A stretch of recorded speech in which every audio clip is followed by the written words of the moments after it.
an EC current running through it. It's about 5,500 volts. Please don't let the children touch it. It will hurt them. It's better, it's painful, and it's better than getting bitten by one of these.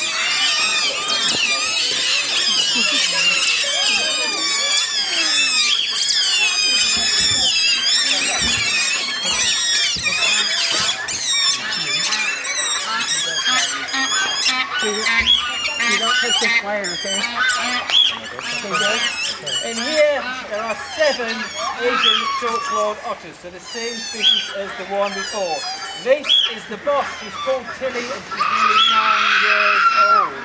And then, in front of me, Henry. He's nearly 5 years old, and he is Dad. And then we've got Mary over there, Pippin here, who are nearly 2 years old, 2 years old in August. And the other 3 small ones, cubs born in October. I can't make seven.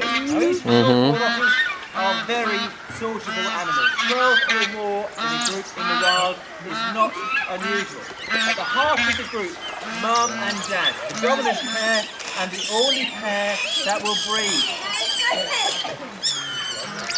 And they'll be surrounded by their own offspring, young cubs all the way up to 5 or 6-year-old adults who are still living with their parents. Out of the group, Mum is in charge. This is matriarchal. She says jump, they say I how think they're high. eating fish too. She's very, very much the dominant figure. She could give birth every year, up to 6 cubs at a time. When she gives birth, she's the only one who's been pregnant, so she is the only one who can suckle her babies. But big sisters will allow little brothers and sisters to suckle from them. There's no milk involved. It just strengthens family ties, comforts the babies at bedtime. As the cubs grow, when they get to 5 weeks old, they'll start to wean. Every member of the group will take them solid food and make sure they're fed first. Fed is a priority. When they get to about 7 to 10 weeks old, they'll start coming out of the holes. And that's a dangerous time for these animals because they're small. These are 6 months old, and you can see they're pretty small.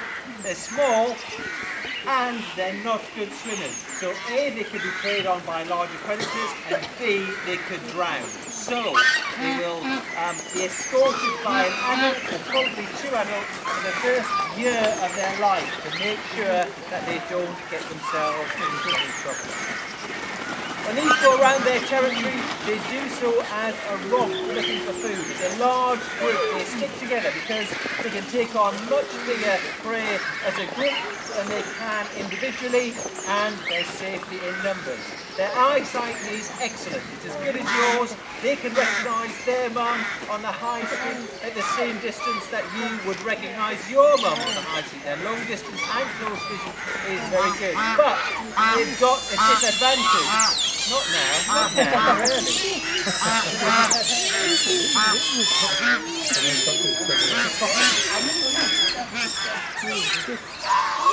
They've got a disadvantage, which is their height.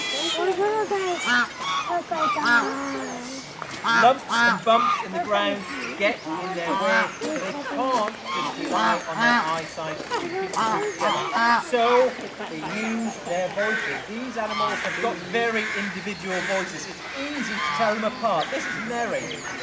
Again. Again. Come on, it's got 4 points. Again.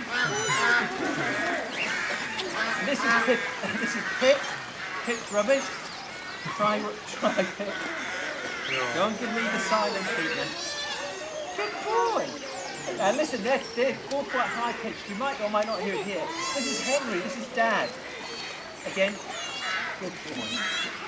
Now, these 2 are 2 of the tickers. Oh, we've got all 3 of the tickers. Listen to this racket. Boys. Boys, let's hear it.